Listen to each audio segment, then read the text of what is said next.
Caring Village Mission. We are so happy to have you this morning. God Jesus bless.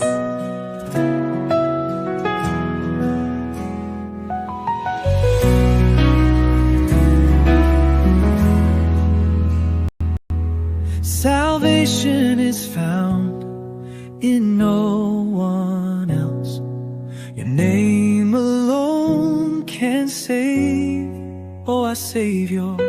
Nothing compares to your power, your endless glory.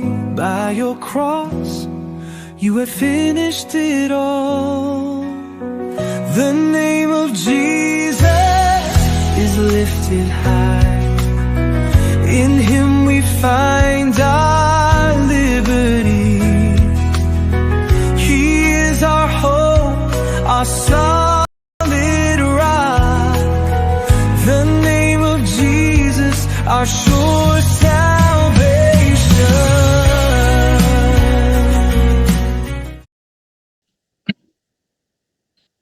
Hati yang baru Kau berikan untukku dapat melihat rencana indah bagi Kau ada di setiap langkah hati.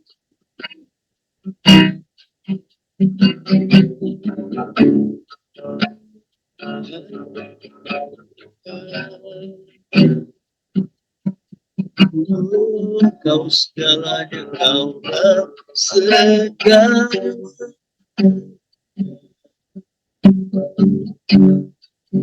Di dalam hidup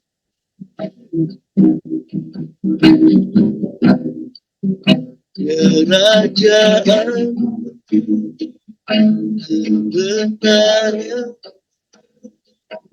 itu bagian.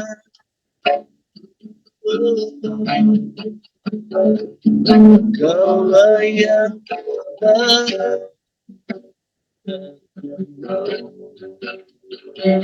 selama hidup.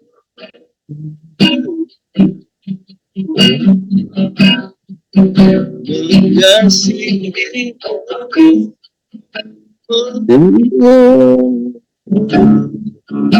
Bapa dan Raja, Kaulah segalanya,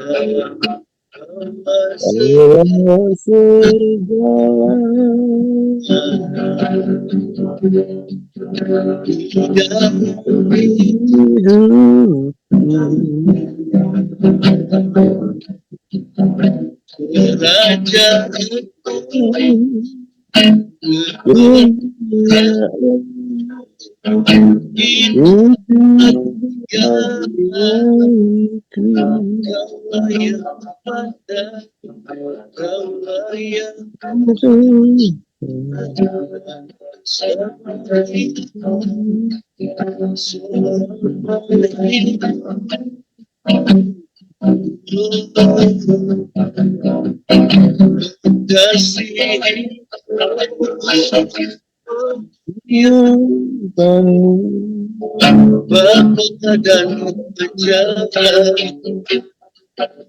Kaulah segalanya, Kaulah segalanya.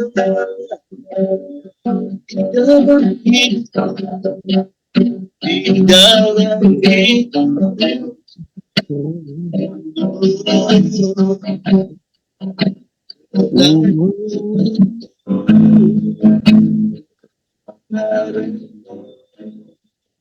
Itu bagian.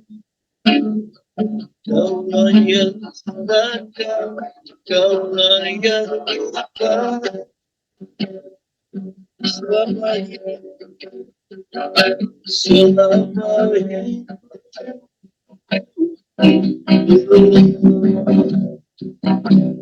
Kasih memuliakan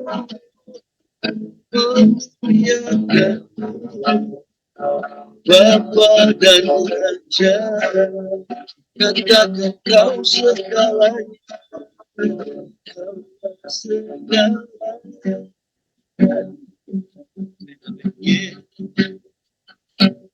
Jangan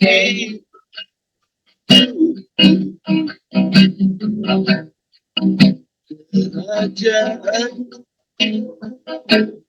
kebenaran itu bagian. Amin. Kaulah yang tepat selama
siapkan diri kita firman firman Tuhan raya dan amin.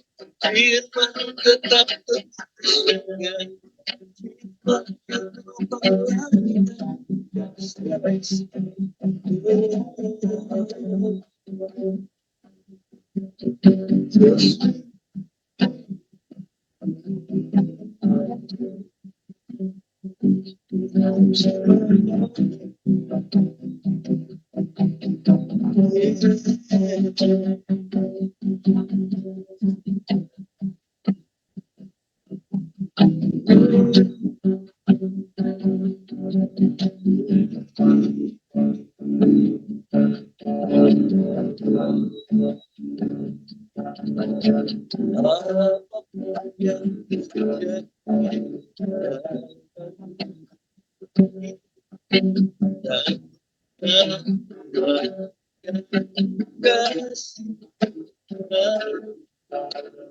lewat yang dalam bahaya dan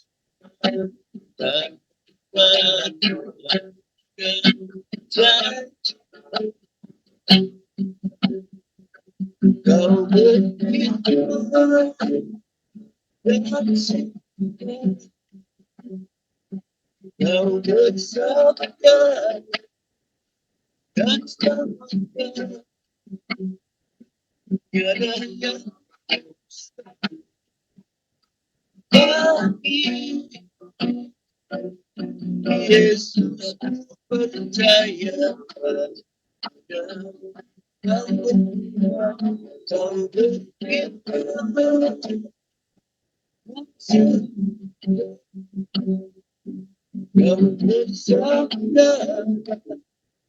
dan selamatkan,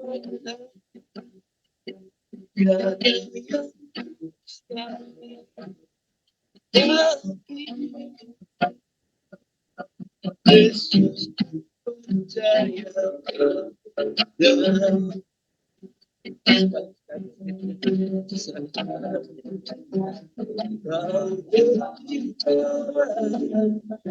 Yesus percaya pada yang bersabar selamatkan, tiada yang bagi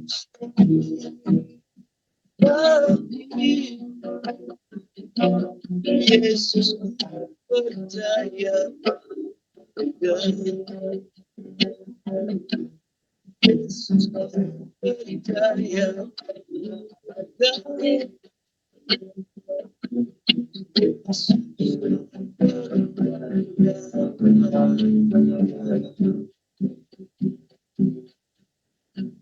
Ya, baik. Terima kasih Mas Sidan untuk lagu-lagunya yang luar biasa. Kami sungguh diberkati. Terima kasih. Mari kita satukan hati. Bapa di surga, terima kasih untuk waktu pagi ini yang luar biasa. Kami masih diberikan kesehatan dan titipan napas kehidupan. Pimpin kami terus Bapa sehari lepas sehari supaya kami semakin berkenan di hadapan Engkau. Ampuni segala dosa dan kesalahan kami. Biarlah kami menjadi semakin berguna bagi pemberitaan kabar baik. Terima kasih Bapa, dalam namamu yang kudus, Sang Penebus, Sang Juru Selamat Tuhan Yesus Kristus kami berdoa. Amin. Baik, terima kasih Bapak-Bapak semua. Ada beberapa yang saya kenal tentunya, Bang Darwan, Pastor Aming, dan lain sebagainya. Selamat pagi ya. Saya coba untuk membawa satu renungan yang mungkin sudah sering kita dengar ya. Cuma saya mau ambil dari sudut yang lain ya. So intinya berapa nilainya keselamatan. Terkadang kita cuma mendengar barangkali sebagai orang Kristen bahwa kita sudah ditebus dengan Tuhan Yesus mati di kayu salib, pada hari ketiga bangkit, kayak begitu. Salah nggak? Enggak. Pertanyaannya, apakah sesederhana itu? Kalau sesederhana itu, terus ngapain Tuhan Yesus mati di kayu salib? Apa nggak ada kerjaan lain yang lebih baik, yang lebih berguna? Karena kematiannya itu harganya sangat-sangat mahal. Saya terlalu yakin sampai hari ini nggak ada satu orang pun yang paling kaya sedunia, nggak usah se-Indonesia lah, sedunia, yang berani bilang, berapa sih harganya itu 2 tetes darah yang berceceran dari Villa Dolorosa sampai Bukit Golgota. Saya belum pernah dengar. Kalaupun ada, saya pengen dengar juga gitu. Berapa dia berani bayar. Jangan-jangan orang paling kaya sedunia pun hartanya dia kasih untuk bayar ini enggak cukup. Nah, kita ini nganggap enteng. Termasuk saya. Kalau saya ngomong gini itu sebenarnya saya bicara diri sendiri. Saya nggak mau bicara orang lain. Karena saya tidak punya hak untuk bicara untuk orang lain. Barangkali ada orang-orang lain atau teman-teman lain yang lebih luar biasa dari saya tentunya, pastinya. Tapi saya mengatakan ini untuk diri saya sendiri. Dan saya merasa apa yang saya lakukan sampai hari ini itu nggak ada apa-apanya. Ya. Kita kadang-kadang merasa sudah pelayanan, sudah memberi, barangkali sudah ambil bagian memberitakan kabar baik dan lain sebagainya. Kalau saya boleh mengatakan dengan gamblang, tidak ada apa-apanya. Ya. Izinkan saya share, ini ada beberapa slide yang quickly aja saya bisa share. Yang saya ingin share, berapa nilainya keselamatan. Ya, tadi pembukaannya saya sudah bilang, tidak ternilai. Dan nggak ada yang berani hitung sebenarnya. Mungkin karena nggak tahu caranya menghitung. Kalau sekarang misalkan mau pakai AI, sih bisa-bisa aja tanya. Misalkan, ya. Tapi apakah itu merefleksikan yang sebenarnya? Saya nggak tahu. Pertama, saya nggak pernah coba. Mungkin satu hari saya akan coba iseng-iseng barangkali ya, kalau punya waktu. Berapa nilainya keselamatan? Kita terlalu menganggap enteng. Kita terlalu bisa bilang, oh kita sudah diselamatkan, pasti masuk surga. Yes. Tapi apakah sesederhana itu? Saya ngomong begini, minta maaf kalau ada yang kurang suka mendengarnya, dan saya tentunya sekali lagi mohon maaf, tapi itulah yang saya selalu share. Karena bagi saya, kalau saya share sesuatu yang pura-pura, lebih baik saya nggak usah. Karena bagi saya nggak ada gunanya gitu loh. Kalau ngomong yang manis-manis, padahal hati saya nggak seperti itu bicaranya, misalkan. Bukan berarti saya paling benar. Mohon maaf, saya juga manusia berdosa, bukan siapa-siapa. Ya, tapi saya mesti katakan apa yang ada di hati saya. Bukan karena saya benar, tapi saya sudah melihat ini terlalu gampang, terlalu cetek, terlalu mudah. Ya, keselamatan itu. Seolah-olah Tuhan Yesus mati di kayu salib itu nggak ada harganya. Kayak ritual biasa aja, kayak di film aja begitu. Ya, lebih dari itu. Dulu saya nggak ngerti, ya bapak ibu misalkan nggak mengerti. Enak kok, udah pasti masuk surga, ya kan? Ya kita semua ingin masuk surga, tentunya nggak ada yang nggak pengen masuk surga, bohong besar. Tapi pertanyaannya, apakah sesimpel itu? Oh, ada yang bilang keselamatan bukan karena apa-apa, tapi karena anugerah. Yes.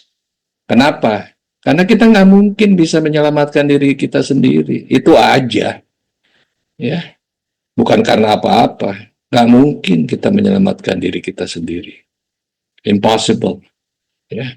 Cuman kadang-kadang kan kita dengan termakan doktrin dan lain sebagainya, apalagi nggak pernah baca Alkitab, nggak pernah dengar Alkitab, tanah kita itu gersang, tumbuhannya itu nggak bisa hidup, istilahnya, maksudnya rema-remanya itu nggak bisa hidup, mati. Cuman, oh ya, hari Paskah Tuhan Yesus mati, hari ketiga bangkit, kubur terbuka, kan gitu. Apakah sesimpel itu? I don't think so. Menurut saya nggak kayak begitu. Ya. Oke, alasan yang pertama. Ditebus untuk hidup seperti Kristus. Melayani orang lain. Nah, ini ayat yang saya paling suka ini. Ya. Dari semuanya ayat, ini salah satu yang saya paling suka. Saya bacakan saja. Dan dari 2 Korintus 5 ayat 15, mungkin bapak-bapak sudah sering mendengar juga ini ya. Dan Kristus telah mati untuk semua orang. Saya ulang. Dan Kristus telah mati untuk Semua orang, bukan orang Kristen. Kecuali ayatnya bilang begitu. Semua orang itu siapa? Orang Kristen, non-Kristen, maaf. Jangan-jangan koruptor. Loh kok bisa? Ya nggak tahu, saya bilang. Kalau ada orang tanya saya begitu, saya cuma bilang nggak tahu. Loh, katanya ini ayatnya bilangnya begitu. Iya kan? Mungkin pembunuh, pejinah, dan lain sebagainya. Karena ini katanya adalah semua orang. Ya mudah-mudahan bapak-bapak yang belajar teologi bisa mengupasnya dengan lebih baik ya. Karena bapak-bapak semua belajar misalkan ya. Kalau saya nggak belajar, saya cuma otodidak saja ya. Saya minta hanya pimpinan Roh Kudus saja untuk mengerti ayat-ayat ini. Ya. Dulu-dulu saya kalau baca gini juga saya nggak ngerti, nggak bisa nerangin. Sekarang saya ya lumayan lah sudah bisa gitu ya. Saya lanjut, supaya mereka yang hidup, bukan yang mati nih, yang hidup, tidak lagi hidup untuk dirinya sendiri. Nah ini penting, kadang-kadang kita kan egois, semua kita, apa aja kita, orang lain masa bodoh, istilahnya bukan urusan gue. Ya ngapain gue pusing untuk urusan orang lain, misalkan kayak begitu. Ya, ini dilanjut, tetapi untuk dia, maksudnya untuk Tuhan, yang telah mati dan telah dibangkitkan untuk mereka. Aduh, ayat ini sangat memberkati buat saya. Ya, karena apa? Pendek, singkat, mudah untuk dimengerti, masalahnya untuk bisa menjalankannya nggak semudah itu. Kenapa? Karena iblis nggak suka. Iblis nggak suka kita semakin berkenan di mata Tuhan. Itu udah pasti deh ya. Kita jadi orang Kristen pasti banyak sekali masalah, terutama iblis nggak suka. Iblis nggak suka pemberitaan kabar baik. Selalu akan diganjal dan digagalkan dengan cara-cara apapun yang dimungkinkan. Tetapi kabar baik tidak bisa dihentikan sampai nanti kesudahan zaman. Dan hari-hari ini kita semakin melihat banyak sekali orang-orang yang terima Yesus karena alasan satu dan lain hal yang tentunya masing-masing punya pertimbangan sendiri. Tapi yang pasti yang terima Yesus, meskipun barangkali nggak semua, tetapi sudah mengerti namanya atau artinya keselamatan. Kalau enggak mungkin dia terima Yesus. Contohnya ya kita-kita lah. Kalau nggak ada keselamatan, ngapain?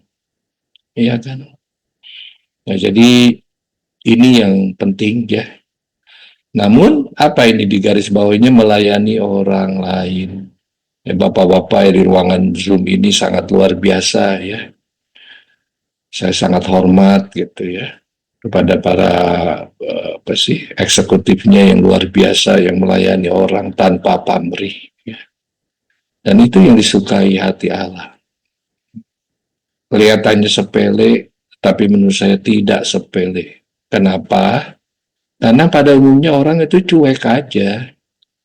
Ya, yang penting apalagi maaf mengatakan ini badan lagi sehat, duit lagi cukup banyak gitu kan, kemana aja oke, mau pergi sama family, sama istri, sama anak, sama mantu, sama cucu bisa kayak gitu kan, mau makan enak bisa. Kadang-kadang suka lupa bahwa semua berkat itu diberikan untuk kita bisa melayani juga. Ya. Nggak gampang. Termasuk saya bicara untuk diri sendiri juga. Ya. Oke, alasan yang kedua, pelayanan adalah tanggung jawab dari Allah. Ya. Bukan dari apa sih? mungkin doktrin gereja lah atau apapun, ya. Tidak. Ya, ini ayatnya cukup agak sedikit panjang, tapi saya bacakan saja. Korintus 9 ayat 16 sampai 19, ini sudah sering kita dengar.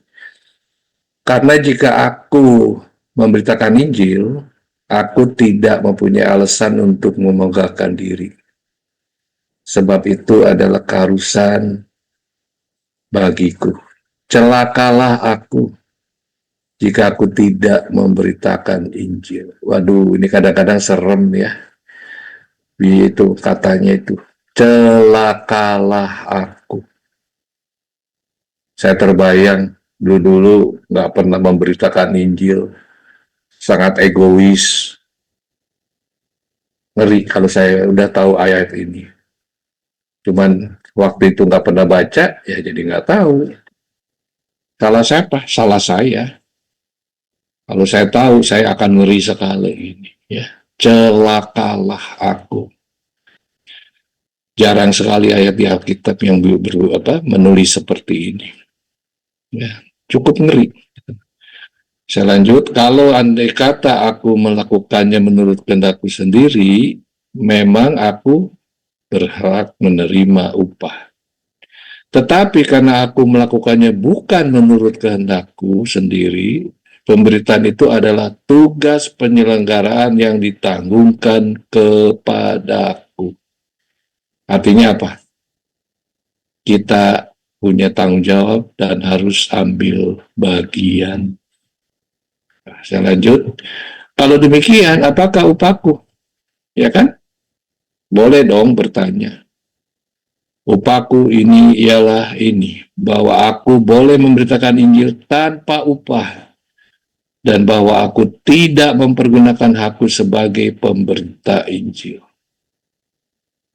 Agak membingungkan sedikit, tapi itulah firman Tuhan. Kita bisa mengerti dengan lebih dalam bila kita minta pimpinan Roh Kudus. Saya lanjut, sungguh pun aku bebas terhadap semua orang, aku menjadikan diriku hamba dari semua orang, supaya aku boleh memenangkan sebanyak mungkin orang. Di 1 Korintus 9 ayat 19, ayat 16 sampai 19. Ya. Yang terakhir ini yang bagus ini. Aku menjadikan diriku hamba dari semua orang, supaya aku boleh memenangkan sebanyak mungkin orang. Kalau dibilang sebanyak mungkin orang, ya kita bisa kira-kira sendiri deh. Mau berapa? 10, 100, 1000, sejuta orang. Tidak terbatas. Tapi itu adalah tugas kita. Ya. Next ya, alasan ketiga, Allah senang dengan orang yang melayani tanpa pamrih. Sebagaimana tertulis di Mazmur 147 ayat 11. Ya, kita sudah sering mendengar ayat ini. Tuhan senang kepada orang-orang yang takut akan Dia, kepada orang-orang yang berharap akan kasih setianya. Ada dua hal di sini. Takut akan Dia. Ya, kalau kita udah nggak takut sama Tuhan, ya nggak tahu deh, saya nggak bisa ngomong. Ya, tapi ayatnya bilang begini, orang-orang yang takut akan Dia. Lalu yang kedua apa? Orang-orang yang berharap akan kasih setianya. Oh itu sih pastilah, kapan ini pasti seperti itu. Nggak juga. Nggak semua, ada orang-orang yang nggak merasa perlu kok. Apalagi uangnya banyak, orang yang berpengaruh, ya, mau apa aja bisa, mau tiap telepon siapapun bisa. Saya udah sering melihat ini. Tidak ada respect sama sekali kepada Tuhan. Karena apa? Karena punya segalanya. Dan ini terjadi, bukan nggak terjadi. Saya mengatakan ini bukan asal ngomong aja gitu ya. Saya sudah ketemu dengan orang-orang yang seperti ini. Cukup banyak. Dan tapi saya melihat, saya sedih. Apa artinya? Kesombongan sudah mendominasi hidupnya. Kenapa itu terjadi? Karena iblis nggak suka dia menjadi tidak sombong.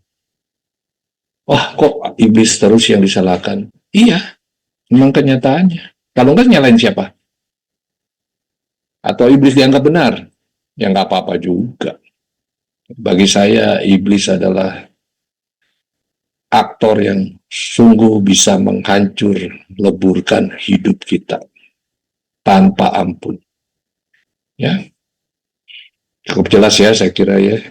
Alasan keempat, Tuhan berjanji untuk memberi imbalan pada mereka yang melayani tanpa pamrih. Ya. Di Efesus 6 ayat 8. Kamu tahu bahwa setiap orang, baik hamba maupun orang merdeka, kalau ia telah berbuat sesuatu yang baik, berbuat sesuatu yang baik, bukan yang tidak baik, ia akan menerima balasannya dari Tuhan. Luar biasa ya, ayat ini. Meski kadang-kadang kita suka nggak percaya kan, sebenarnya beneran gitu. Ya nggak apa-apa juga. Kalau belum percaya ya memang belum tenggelam dalam hidupnya, belum tenggelam dalam Roh Kudus. Itu aja kok, dari pengalaman saya sih begitu. Saya enak-enaknya aja gitu, sesuka-sukanya.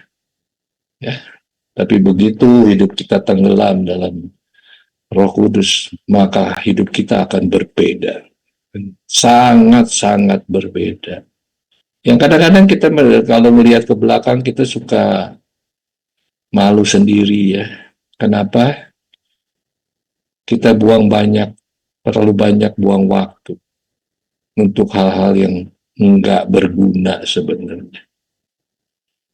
Nah ini kembali saya ngomong, bukan saya ngomong untuk siapa, untuk diri saya sendiri. Dan saya sadar untuk bisa memperbaiki ini secepat mungkin. Karena apa? Karena nggak ada jalan lain. Ya. Hidup kita harus semakin lebih berkenan di hadapan Bapa.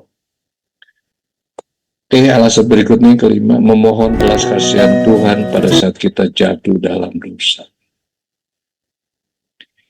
Ini ayat juga yang saya paling suka ya.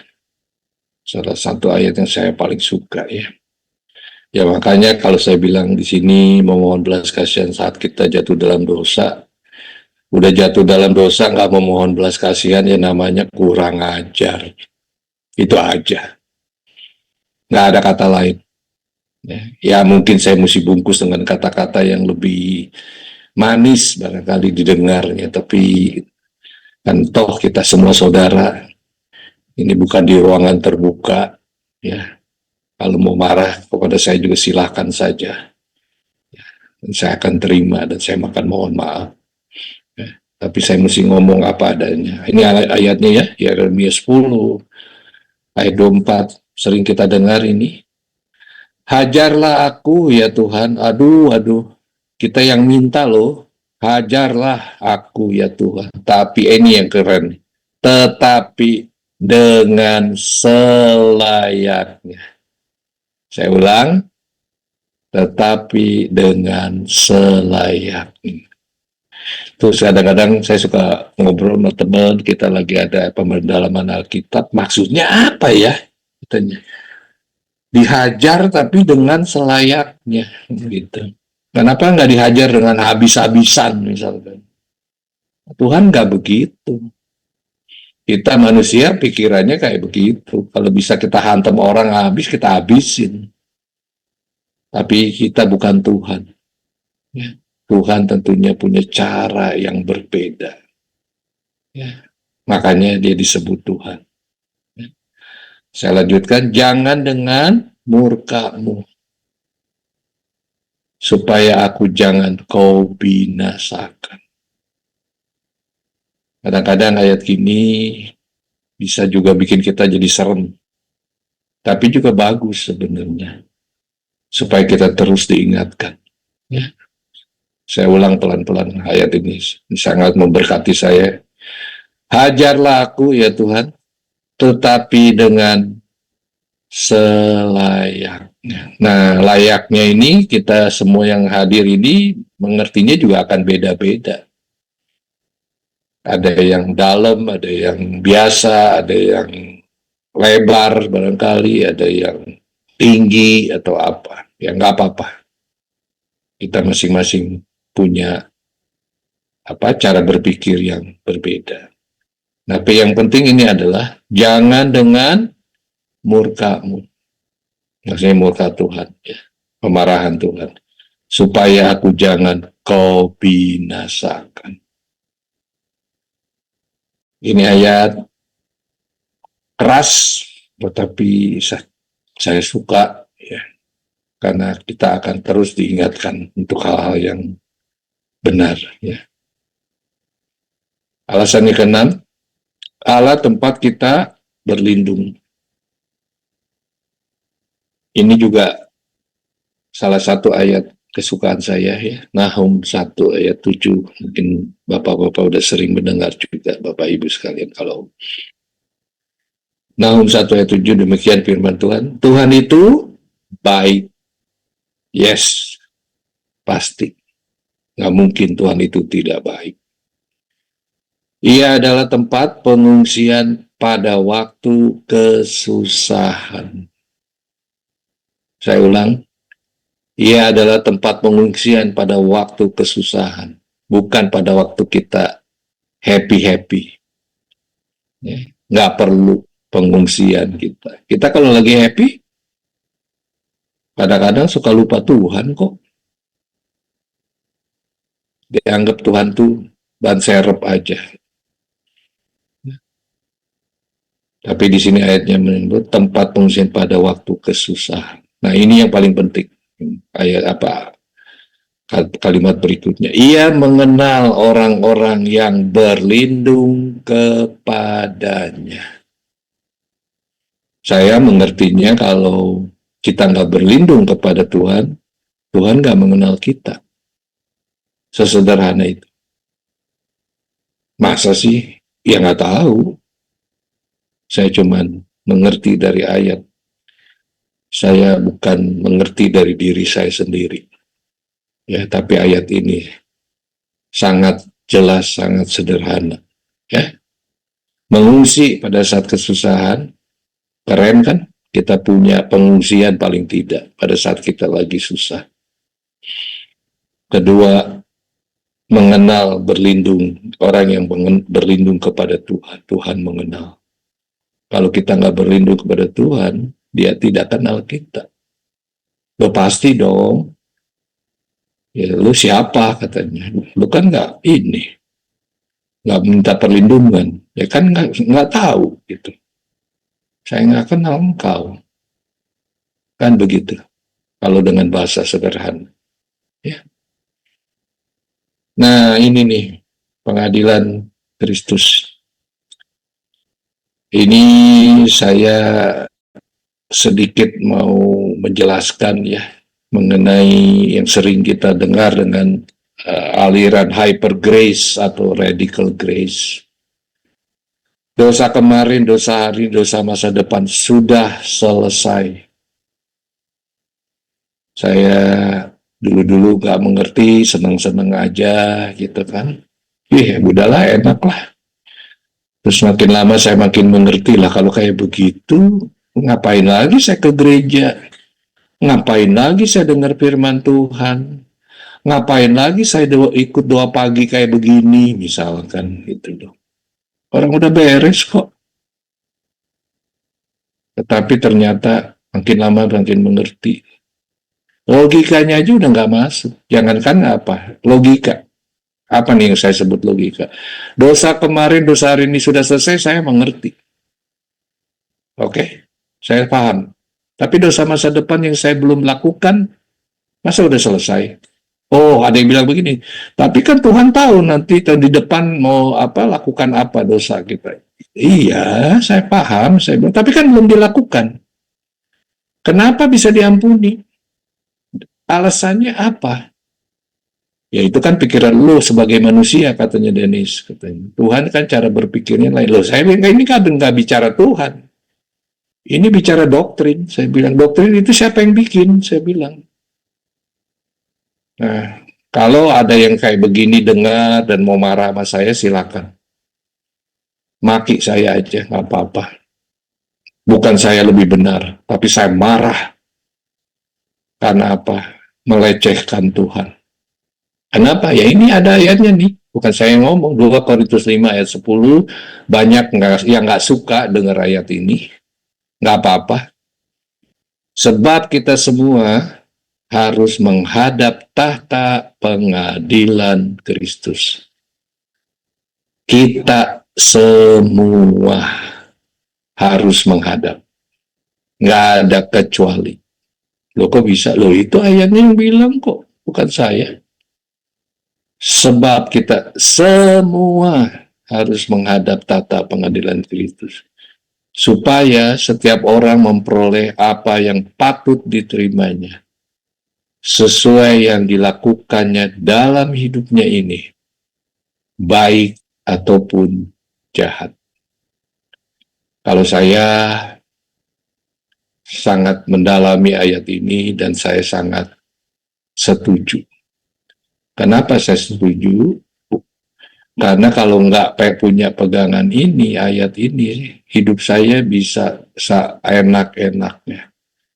Sesuka-sukanya, semau gue. Karena apa? Keselamatan sudah pasti. Nah, pengertian pengadilan Kristus jangan salah ngerti juga kalau di mata saya. Bukan berarti akan dihukum. Bisa juga dibebaskan. Kan kita di dunia aja ada pengadilan yang dihukum orangnya, ada yang dibebaskan. Ya dengan catatan tentunya pengadilan di atas sana super duper bersih. Ya, nggak mungkin bisa terjadi sesuatu. Ya. Nah, bagi saya ayat ini sangat penting. Sempat saya ngobrol sama teman-teman. Lalu saya bilang kalau orang yang tadi radical grace itu, happy grace itu hidupnya masih nggak benar gimana? Oh dia bilang kalau udah ikut Kristus hidupnya harus benar. Wah saya bilang kalau jawaban begitu sih, saya bilang minta maaf. Saya bilang anak SMP juga bisa jawab. Saya bilang, ya seperti itu. Sedih, campur ngeri sebenarnya. Karena apa? Karena banyak orang yang terhipnotis dengan hal itu. Dan penyesalan akan terlambat. Saya tahu ngomong begini tentunya tidak disukai, tetapi saya harus katakan. Ya. Satu lagi, mungkin ini paling penting, buah kasih, Roma 5 ayat 8. Akan tetapi Allah menunjukkan kasih-Nya kepada kita. Wah, luar biasa ya. Allah menunjukkan kasih-Nya kepada kita. Oleh karena Kristus telah mati untuk kita, tadi di awal saya sudah katakan juga, dan paling penting yang kalimat yang terakhir ini, ketika kita masih berdosa. Saya nggak tahu menjelaskan ayat ini dengan lebih baik, tapi bagi saya ini ayat yang sangat memberkati. Ya, bagaimana kasih-Nya Tuhan kepada kita, mati untuk kita saat kita masih berdosa. Kalau sudah kita nggak berdosa, misalnya gimana? Ya nggak mungkin juga kan. Semua orang sudah berdosa meskipun dia belum lahir. Ya. Oke, dari saya itu saja. Mungkin saya akan, sebelum saya doa, saya akan cerita satu mungkin ilustrasi atau ngobrol-ngobrol ringan barangkali ya. Jadi beberapa tahun lalu ada satu orang teman saya di Sydney. Ada acara di rumah anak saya di sana, dia datang, kita ngobrol-ngobrol. Saya bilang hidup kita ini ibarat berjalan di terowongan kaca. Saya bilang. Bapak Ibu bisa ini ya, bisa kira-kira mengerti yang saya katakan ya. Kiri, kanan, atas, bawah, depan, belakang, semua kaca. Dan kita berjalan di dalamnya. Dan di balik terowongan kaca ini dilengkapi seluruh perangkat yang paling canggih. Ada teman saya cerita begini, dia tanya, masa sih kayak begitu? Kan gitu. Hah? Saya bilang, di sana itu, saya bilang, jangan-jangan bisa lebih canggih daripada yang ada di dunia, saya bilang. Kalau di dunia aja bisa canggih, apalagi di sana yang punya dunia, saya bilang. Baru dia ketawa gitu. Ya, seperti jalan di Jakarta itu kan, yang Jalan Tamrin misalkan, Sudirman, ada lampu lalu lintas ya, Bapak Ibu tahu tentunya semua. Hijau, kuning, dan merah. Yang lama yang hijau kan. Kalau nggak lama, nanti pasti macet. Tapi terakhir kemarin ke Bali, sekarang kelihatannya lampu lalu lintas di Bali, merahnya udah lebih lama. Nanti Bang Darwan bisa jelasin. Nanti saya waktu minggu depan ke sana, saya main ngobrol sama Bang Darwan. Kenapa seperti itu? Macetnya juga tambah minta ampun. Gitu. Oke? Nah saat yang hijau, ya hidup kita ini, gitu. Nah nanti pada saatnya harus kuning. Nggak mungkin terus hijau. Nah saat yang kuning, di kiri kanan itu keluar semua dosa-dosa kita yang belum kita beresin. Keluar semua. Wih, ngeri banget. Iya. Karena semua ada catatannya. Keluar, yang jeleknya dihack supaya nggak keluar, misalkan. Nggak ada. Atau semua keluar yang jelek aja, yang baiknya enggak juga. Semuanya keluar. Tinggal kita lihat aja. Ini berandai-andai, ini ilustrasi. Untuk dosa-dosa yang yang dianggap luar biasa, dikasih timeline-nya, dikasih jadwalnya istilahnya untuk membereskan. Masa sih? Ya kan namanya juga ilustrasi. Boleh percaya, boleh enggak. Iya kan? Enggak dipaksa. Mau percaya, ya syukur. Enggak percaya juga syukur. Tapi saya mesti jelaskan saja. Kalau benar kayak begitu gimana?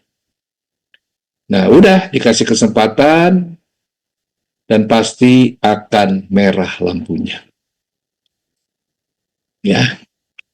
Dan saat merah, dan kalau ada dosa-dosa yang kita belum selesaikan pada saat kuning, lampu kuning yang sudah sudah dikasih tahu kepada kita dan belum dibereskan, karena satu dan lain hal, karena kita nggak mau, karena kita cuek, kalau kita apapun lah pokoknya.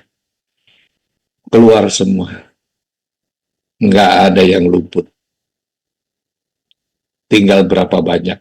Ya, saya juga nggak tahu. Karena saya juga pasti punya dosa. Nah, kalau sudah itu, di atasnya istilahnya dikasih aba-aba, nanti pintu terbuka, lalu akan ada 2 pintu, ya. Dan di atasnya disebutkan di atas 2 pintu, pilih salah satu. Dan rupanya kenapa bahasa Inggris terkenal? Karena hurufnya sama, H dan H. Kalau bahasa Indonesia semua pasti pilih S, nggak mau yang N. Ya. Jadi di sana rupanya pakai bahasa Inggris, meskipun saya nggak tahu. Anggap aja benar. Bentuknya sama, warnanya sama, jadi kita nggak bisa bedakan yang mana hell, yang mana heaven. Yang bisa membedakan apa? Roh Kudus yang ada di dalam diri kita dan dalam hati kita. Dia yang akan memimpin yang kiri atau yang kanan. Lalu kita cerita sama teman saya ini, dan dia sudah almarhum, dia sakit, waktu itu di rumah sakit, saya juga nengok, tapi sebelum dia meninggal, dia cerita, kami cerita ini di rumah anak saya ini, terus mungkin ya, karena dia juga anggap, itu kan ngobrol-ngobrol aja gitu ya, memang ngobrol sih. Terus saya tanya sama dia, namanya Alu ya, dari Pontianak. Jadi, lu bagaimana, mau pilih yang mana? Ya, kan pilih salah satu, Dennis katanya. Iya, ya yang kiri aja deh, katanya. Oke. Kalau yang kirinya neraka gimana? Ya, saya tutup lagi, katanya. Udah. Ya mungkin hari itu dia masih anggap ya bercanda-bercanda aja pengertiannya gitu ya. Nggak apa-apa. Saya ingat 2-3 minggu kemudian saya masih ada di Sydney. Saya hadir di gereja, rupanya dia tunggu saya. Karena dari jauh dia udah panggil-panggil saya gitu. Intinya dia ingin ngobrol sama saya sebelum kebaktian dimulai. Dia singkat aja bicara sama saya. Dan itu gua sejak lu cerita dua pintu nggak bisa tidur gua. Loh kenapa? Saya bilang lu nggak bisa tidur aja. Saya bilang apa urusannya orang cerita cuma dua pintu. Enggak, dia bilang. Kalau benar-benar yang gua buka neraka bagaimana? Dia bilang. Nah, saya bilang itu gua nggak bisa bantu. Saya bilang ya, dan gua juga nggak bisa bilang yang mana salah yang mana benar. Tergantung lu sendiri. Dan rupanya mungkin dengan cerita yang sederhana tanpa dijejelin ayat-ayat, ya dia juga bisa mengerti dan bisa menerima itu. Dia sakit sesudah itu, saya sempat menengok dia pada waktu berkunjung ke Sydney, dan saya rasa dia sudah bersama Bapak kita juga. Nah, jadi memang hidup kita ini pendek, sederhananya apa? Supaya kita makin bernilai di mata Tuhan. Bukan karena apa-apa. Bukan karena kita lebih hebat apapun. Tapi betul-betul kita semakin berkenan. Supaya kita semakin dikasih oleh Tuhan. Baik, saya tutup dalam doa. Bapa, terima kasih. Hamba-Mu sudah selesai bicara. Ampuni apabila ada kata-kata yang kurang berkenan di hadapan Engkau, Bapa. Kami mengasihi Engkau. Seperti Engkau juga sudah mengasihi kami terlebih dahulu. Kami sebenarnya tidak layak untuk menerima kasih Engkau, Bapa. Kau harus mati di kayu salib, Tuhan Yesus Kristus, untuk menebus dosa-dosa kami. Terima kasih Bapa. Layakan kami.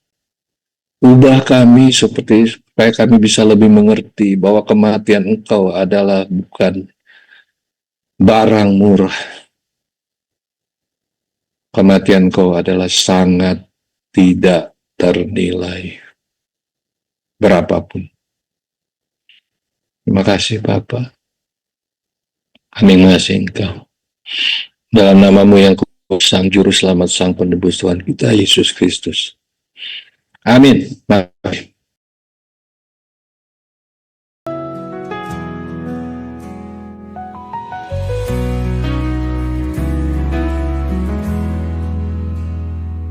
Salvation is found in no one else.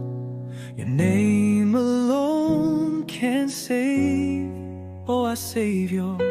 Nothing compares to your power, your endless glory.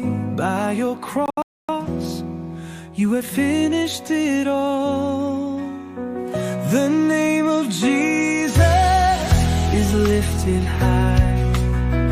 In Him we find our liberty.